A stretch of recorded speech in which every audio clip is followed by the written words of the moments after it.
Ladies and gentlemen, welcome back. And today we have my Game Week 4 team selection. I'll be running through my team.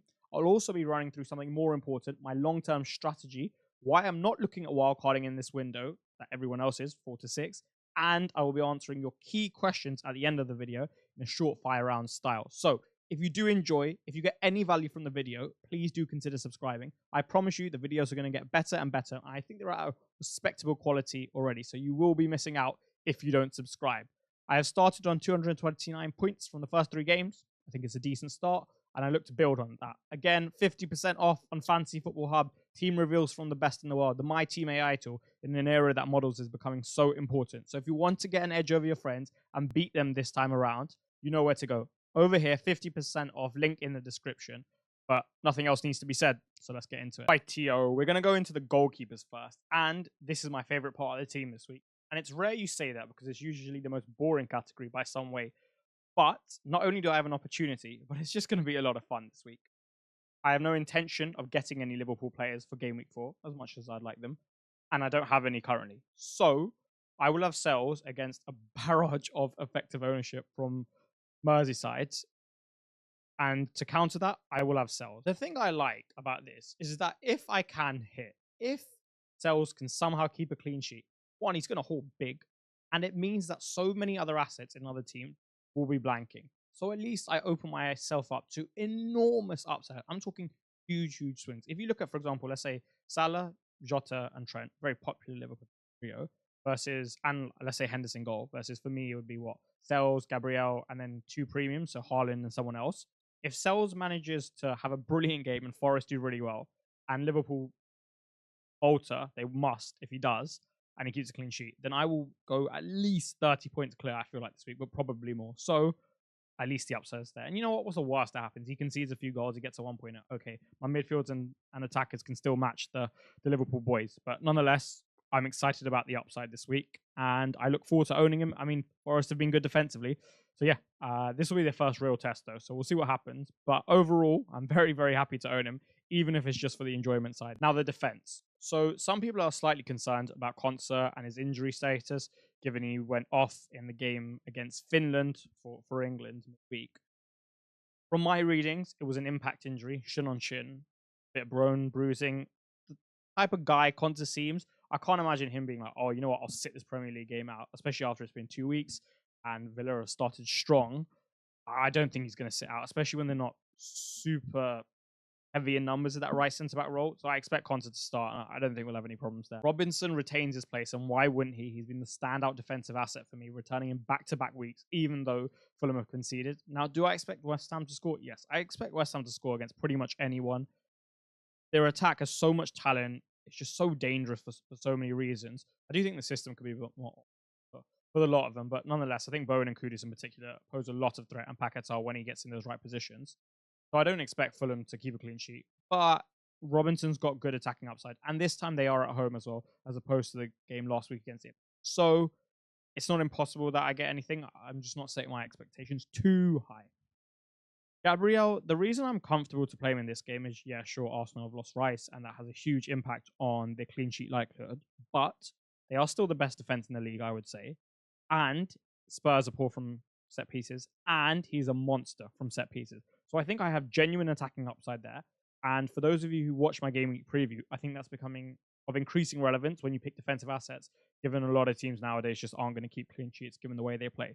So overall, the defense, it's not great, right? I've got a lot of suboptimal fixtures, but the attacking prospects there, the high upside to this defense, that is there. So I'm fine playing it this week, and I really don't think it's in need of mass surgery, right? I'd rather show some patience and see how it goes. I'll be in a much better condition next week or in Game Week 6, and use my transfers at the top of the pitch where the bulk of the points are going to be this year, especially relative to last year. Now you will see Eze pointing to the top left because he's pointing for you to go and get a Fantasy Football Hub membership if you haven't already, because he's trying to help you out. The other reason he's there, however, is because he's going to very, very likely be my transfer in. Now, if it isn't him, I think I'll get Robertson, because I really, really like the look of Robertson for the next 2 in the form of Lewis Hall. That is so unlikely. I will be bringing in Eze. We'll touch on Rodgers and Saka to start with, because they're not on the chopping block. I mean, actually, this is the perfect time to talk about wildcard 4 and 6 quickly. Now, I've done so in my preview in depth, so you can go and watch it there. I will link it in the description. However, the reason I'm not even entertaining the idea of selling Saka, I'm 100% captaining Haaland. So for me to make this type of move, especially without the captaincy being put on Salah, should I bring him in, the upside between the two had to be massive. And it's not there. In the bigger game, Saka is their master key. He is the one who makes things happen repeatedly. He is their best weapon and their best player, in my opinion. And Spurs are not a side that are going to lock up and set up shop. They will give you opportunity after opportunity. And if you take it, they're going to give you opportunity after opportunity again and again and again and again. And especially with Odegaard missing, I think he has complete dominion of this right-hand side now. I actually don't think he'll have to drop in too much either. Rather, I think he'll just have more control over the actions in the half spaces. And because it'll be probably a bit less crowded, and whoever plays there, or if they tweak the system, if they tweak the system, no one will really be in that space for him to occupy, so he can do what he wants. Even if someone's there, they're not of Odegaard's status, so they'll probably just let him do his thing. It doesn't appear that way, but even at Premier League football, there is still certainly a status thing within all the teams. Everyone knows roughly where they're at, and they know that Saka is at the top of the food chain. So I think the volume of actions he will have, the transitional opportunities Arsenal have in the game, set pieces from the whole side now that Odegaard's not there, against a team that are poor from set pieces, and penalties. I'm all for it. I'm not captaining Salah this week, even if I had him. So if I want to sell him in Game Week 5, okay, I can reassess there. That's why I'm not super keen on the Salah, João Pedro, Isak move this week. Mainly him. I also think Isak could do pretty well, and we'll get on to him. So that's what I just wanted to say there. If you are considering the move, I would strongly urge you to at least consider, could you wait till Game Week 5 where the real upside lies? I think it's a much better fixture for Salah. I really like it. And I also think just exuding some patience and opening yourself up to the opportunity of having that flexibility makes a lot of sense. Rodgers at 5 million, he just looks so sharp as a footballer. And my hope is that the returns will come. I do think he'll have less progressive responsibility in these other games.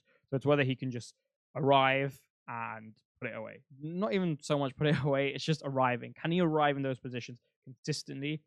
And if he does, he'll get points, because I've watched him and I know he's got the technical quality to put it away. I'm not sure if his ball striking is quite as good as Emil Smith throws from a wide variety of angles. That's something I'll actually check out. But overall, he's still got it in the bag. And one of these two are going to go, and now we can talk some long-term strategy for my team. If I sell Son, the plan is to get Eze, and I think I'm getting Eze regardless. And I will use the money. I'll then have 4.6 million in the bank. I will use the money to upgrade Lewis Hall next week to get Pedro Porro for the reasons I stated in my preview. Bench Gabriel because I'll be captaining Haaland in Game Week 5. And then after that, I will have 3.6 million in the bank for Game Week 6, where I acquire Brian Mbeumo for Emil Smith-Rowe. And then in Game Week 7, after Rodgers' best set of fixtures are finished, I will go and sell him, and I will buy Jared Bowen. I'm pretty sure that was it. So that is what I would do, and that is my plan. I think it's really solid. I'll have a super stacked midfield in terms of the fundamentals. I'll have 4 talisman in their team, and then I'll have Havertz, Isak, and Haaland up top. So the front seven will be super solid, and the defense will have a lot of depth, considering Robinson, Gabriel, and Porro can all be capable of getting attacking returns. So I like that, and that's my plan. If not, if I sell Emil Smith-Rowe, and this is why I'm less willing to do that, I have no money in the bank if I do that, or 0.1. I can't get the move from Porro next week. I'd probably have to roll in 5. I'd somehow have to get Mbeumo in 6, and it probably just involves selling Son anyway. And do I really want to do that? Do I really want to keep Son to block me from a move in 5 and make my life a little bit harder down the line? No, not really. So for me, it's very likely that I'll be selling Son. The other reason I'm comfortable selling him is I'm happy to give up some expected points, because I know that every single model has Son higher than Emil Smith-Rowe, to facilitate the upside for my team. I have Robinson. So if if Robinson does well and Smith-Rowe do well together, just Fulham do well overall, then I'm at least exposing myself to getting all of that upside. If Arsenal do well, then I'm exposing myself to get all of that upside because I have Gabriel in the defense. If Son does well, then Gabriel probably won't, and that's not me being able to reach my highest ceiling. So for me, I'm selling Son. Sure, I'm losing, I guess, a bit of EV, but I'd rather capture my potential upside anyway, just for the way I like to play. And I think it makes a lot of sense for my team. So Eze will be coming in. I don't love the fixtures after Leicester, but for me, at 6.9, I can't really fade it when the short-term upside is so big. and his fundamentals are so solid. He also looked so good on the eye test for FPL, as I talked about in my preview. So for me, I'm getting Eze. I am in a slightly energetic mood, hence the slight rambling. But just to clarify, it will be Hyunmin Son out, Eberechi Eze in. I'm gonna go and plan one last time. I think after this video, just check a few models. But after that, I'm 99% sure already that that won't change.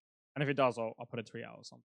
And then lastly, up top, I mean, obviously, if I'm making the move there, I won't be making it in midfield. Up top, Haaland, captain, absolute lock. Now, he is granted leave. I think it's compassionate leave as a close friend of his side. So I wish their family and everyone involved all the best. Coming back to FPL, I don't think he's going to miss the game.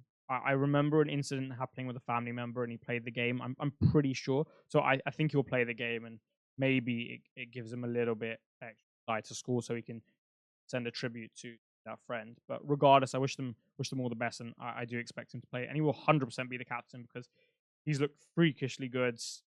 Everything about him has been phenomenal. Everything about City's attacks has been phenomenal. Brentford's defense isn't what it used to be years ago, so I'm more than happy to do that. Isak. Let's actually talk about Isak and not brush over it because mass sold. I really like the prospect against Wolves. I think the game model they employ is one where you always get chances against them. Did a fantastic international break. He could have got a lot more points in the first 3 weeks. I think he should have had one against Bournemouth. They were 10 men against Southampton. He wasn't great against Spurs, but neither was the final pass, to be fair. And I think with Tonali back and the fact that they have no European commitments where other teams start to tire, especially other pricey players start to tire, he would just be a potential set and forget.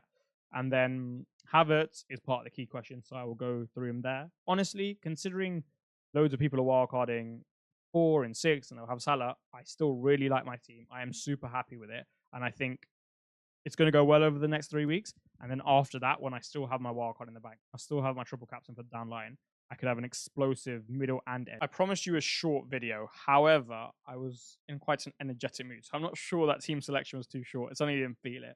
But I will actually go through these very quickly. Saka and Isak to Salah and João Pedro. Now, with all of these, if you go to my preview, I thought it was a good video. There's a lot of detail there. You can get a lot more depth with regards to these questions and answers. Saka and Isak to Salah and João Pedro, I wouldn't in 4. I think the upside primarily lies within 5. Offer yourself the flexibility, offer yourself the opportunity to at least respond to anything that changes. I think the Bournemouth fixture is much better for Salah. I think Spurs fixture is much better for Saka, and obviously in the reverse week. So I personally wouldn't do it, even though it's a marginal call, especially when Haaland, in my opinion, is the better option this week. Should I wildcard? I think not. I think primarily doing it for Salah, and it's unnecessary this week when you're not captain him. I think having it down the line is far more useful where there are bigger fixture swings, increased fixture congestion, hence minutes becomes more important, and there will be an accumulation of injuries, and trends will develop, and we'll have more data. Trends will develop to a greater extent where we can at least identify them and take full advantage of them. So I would not wildcard. Should I wildcard in Game Week 6? That's a mass strategy. I expect something like 1 million wildcards to be played in Game Week 6. Personally, I think if you could just bite the bullet in Game Week 5 and look to just back Arsenal assets in 2 fixtures that aren't the worst. There aren't that many bad. I don't even think there's a bad fixture in the league now for the top teams' attacks. I think it just makes so much sense to just bypass Salah for 1 week, not put too many eggs in one basket, and then leave yourself all of 6 onwards to capitalize on mass upside. So personally, I wouldn't. Obviously, some teams will be mass geared towards that, but you could make moves which avoid having you to play the chip. So that is something I would at least consider. Captaincy, I've gone over a lot. Haaland for me.